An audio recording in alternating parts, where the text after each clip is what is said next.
Je suis Fatima Mourabiti, j'étais présente sur le bateau turc, donc le Mevi Marmara, et je passe la parole maintenant à Kenza Iznasni, qui était également sur le Mevi Marmara.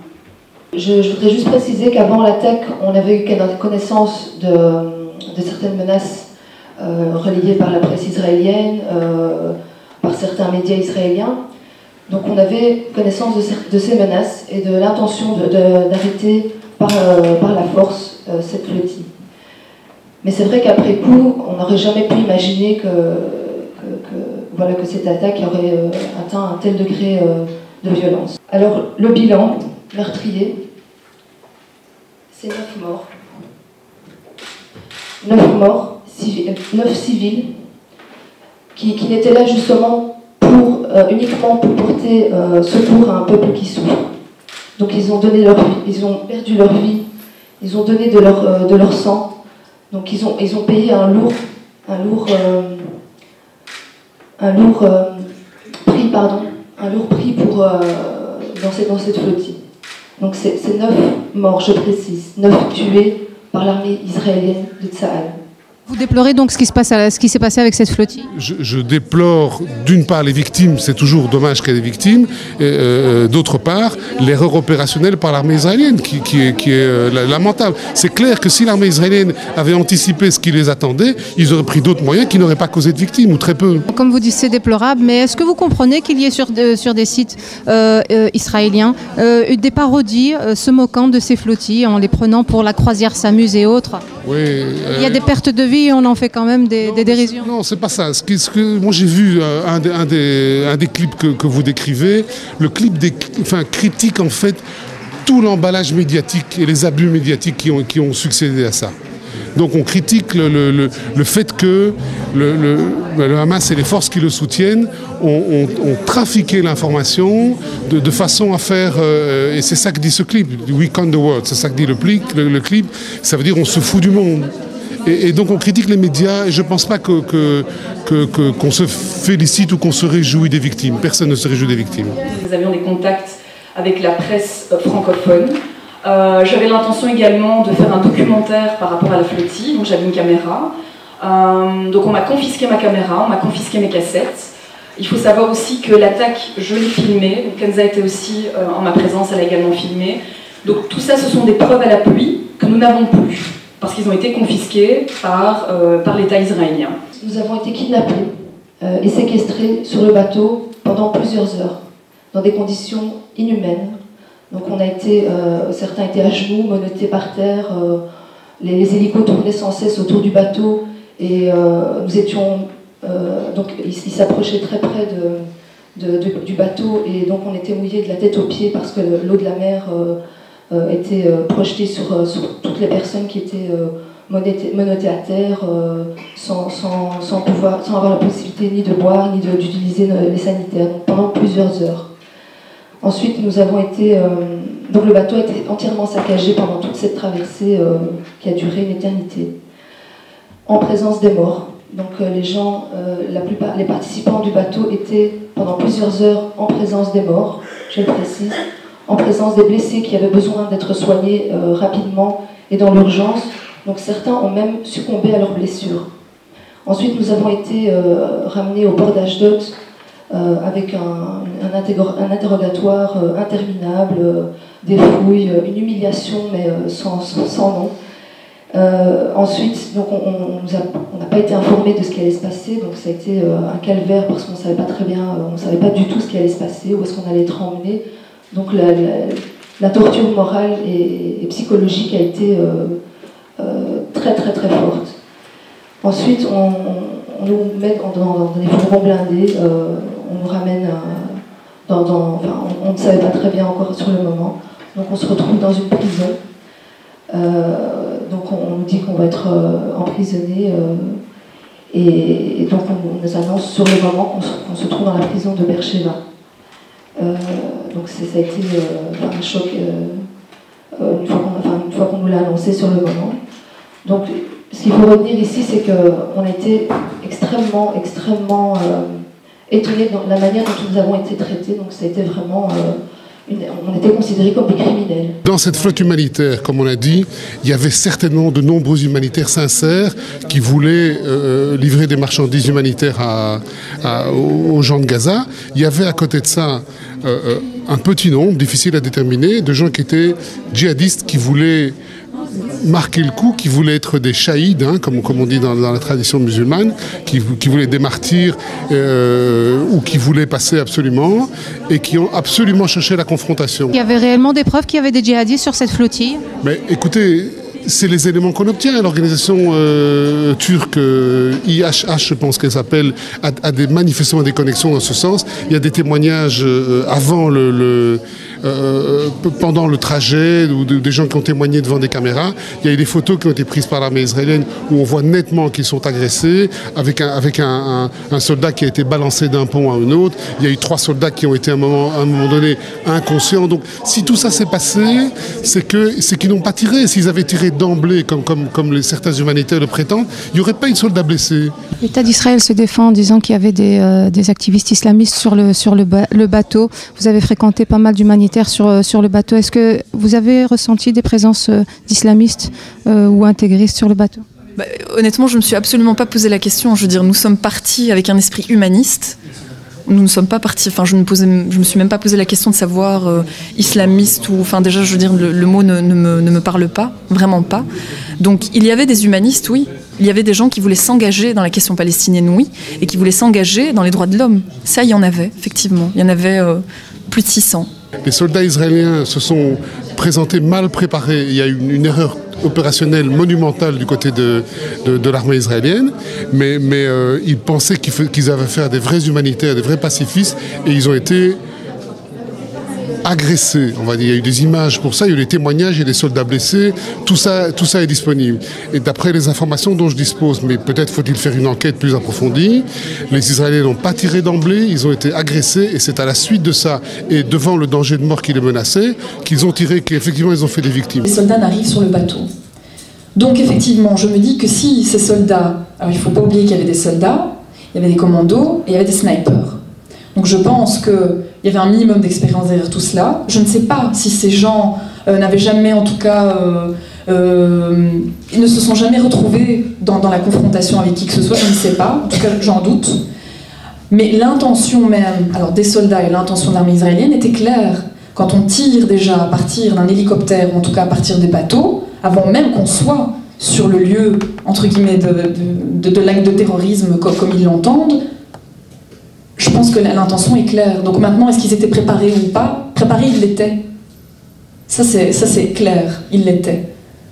Juste avant ces tirs-là, en fait, c'est vrai qu'il y a beaucoup d'images qui ont circulé, etc. C'est très très flou, mais pour nous ici. Ces hélicoptères, ils étaient là depuis combien de temps déjà? Et les bateaux qui étaient autour des Zodiacs, combien d'heures avant l'attaque? Alors, en fait, ce qui s'est passé, c'est que ça a commencé déjà à 22h30 la veille. Donc le capitaine fait un appel au niveau du bateau, nous demande de mettre nos gilets de sauvetage.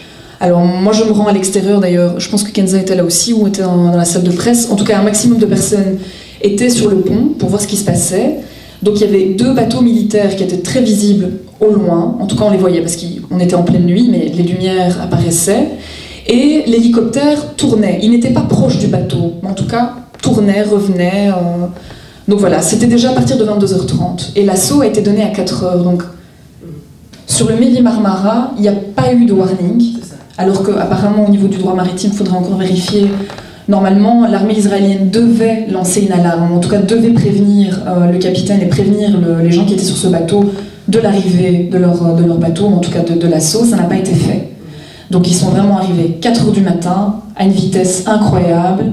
et aucun warning n'avait été donné auparavant. Il y a des photos qui ont été prises par l'armée israélienne où on voit nettement qu'ils sont agressés, avec un soldat qui a été balancé d'un pont à un autre. Il y a eu 3 soldats qui ont été à un moment donné inconscients. Donc si tout ça s'est passé, c'est qu'ils n'ont pas tiré. S'ils avaient tiré d'emblée, comme certains humanitaires le prétendent, il n'y aurait pas eu de soldats blessés. Ils auraient tiré, ils auraient tué directement. C'est pas ce qui s'est passé. Ils ont d'abord été blessés, ils ont été agressés, et c'est au fil des minutes et devant cette agression à laquelle ils n'arrivaient pas à faire face parce qu'ils n'étaient pas préparés pour ça, qu'effectivement ils ont été amenés à utiliser leur arme. Un des soucis en tout cas que nous rencontrons, parmi tant d'autres, il y a une deuxième problématique qui est, vous devez le savoir également, toute la campagne de désinformation initiée par Israël. Donc il y a vraiment une propagande qui a été lancée par l'État israélien et par la presse israélienne pour venir, en tout cas, j'allais dire, légitimer son action meurtrière à l'égard de la flottille humanitaire.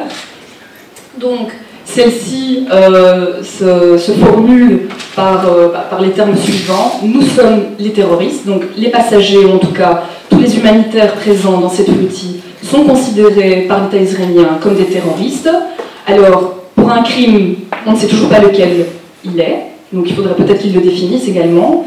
Alors, il faut savoir que l'État israélien a en tout cas perçu cette flottille humanitaire comme une provocation à l'État d'Israël.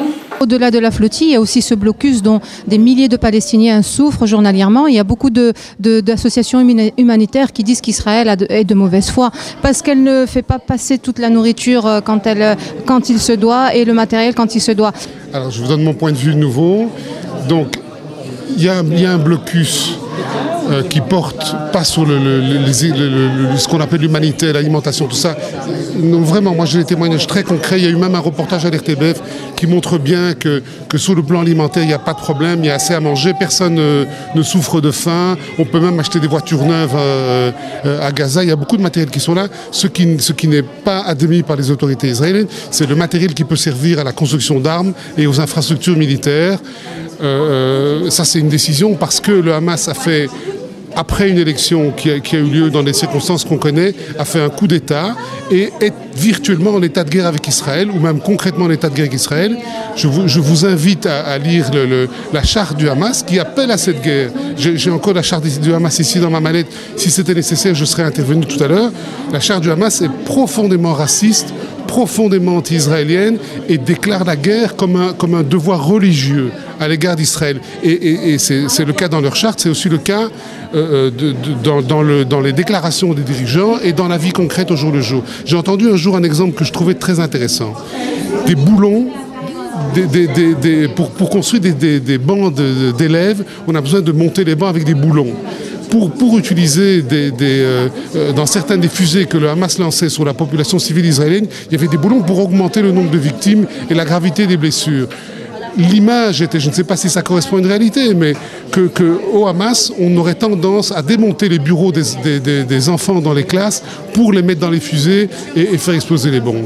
Voilà, c'est une illustration. Comme disait Kenza tout à l'heure, le bilan est complètement meurtrier. 9 morts, 50 blessés, des personnes traumatisées à vie par ce qui s'est passé, des personnes angoissées, la terreur dans le regard des personnes. Ça, c'est une chose que moi, je n'oublierai jamais.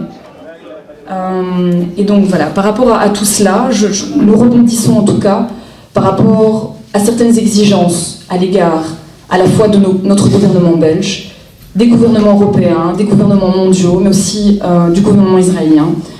La première chose que nous exigeons, et c'est une exigence, nous souhaitons que le convoi humanitaire, en tout cas l'aide qui était sur ce bateau, soit acheminée dans son entièreté à la population de Gaza. Parce qu'il s'avère que, je ne veux pas rentrer dans les détails, mais je tiens à souligner, l'État israélien a voulu uniquement acheminer le matériel médical et scolaire et pas le matériel de construction. Donc nous refusons cet avis-là. Nous voulons que toute l'aide humanitaire soit acheminée à Gaza. Alors, en tant que victime ayant survécu à ce massacre par l'armée israélienne, nous exigeons aussi la mise en place d'une enquête internationale faite par un organisme ou une organisation totalement indépendante et neutre pour venir justement mettre la lumière sur ce qui s'est passé sur ce massacre. Alors, nous exigeons également, et je pense que nous ne cesserons de l'exiger, une position claire de notre gouvernement belge, qui ne nous a pas soutenus dans notre initiative. Nous nous sommes sentis abandonnés. Ça, c'est le cas de le dire. Je tiens vraiment à utiliser le terme d'abandonnés parce que c'est notre ressenti. Donc nous exigeons vraiment, de la part de notre gouvernement belge et de nos gouvernements européens, qu'ils prennent une position claire, à la fois par rapport à la situation de la Palestine, donc la situation palestinienne dans son entièreté, par rapport à la situation de blocus qui en tout cas étouffe la population de Gaza, qui est victime en tout cas de cette politique meurtrière. Et nous souhaitions également interpeller notre gouvernement belge et européen par rapport, c'est une question que je formule, quel est le soutien qu'apportera notre gouvernement belge et les gouvernements européens à toute personne, toute citoyenne ou citoyen, qui souhaiterait s'engager dans une action humanitaire. Voilà, ça c'est ma question.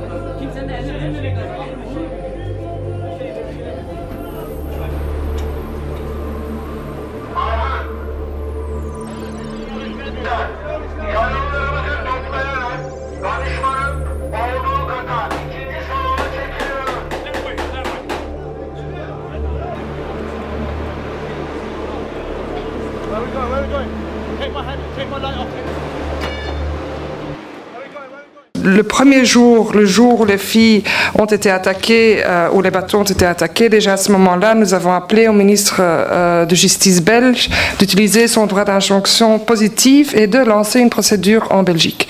Parce qu'en Belgique, il y a une possibilité de faire une procédure.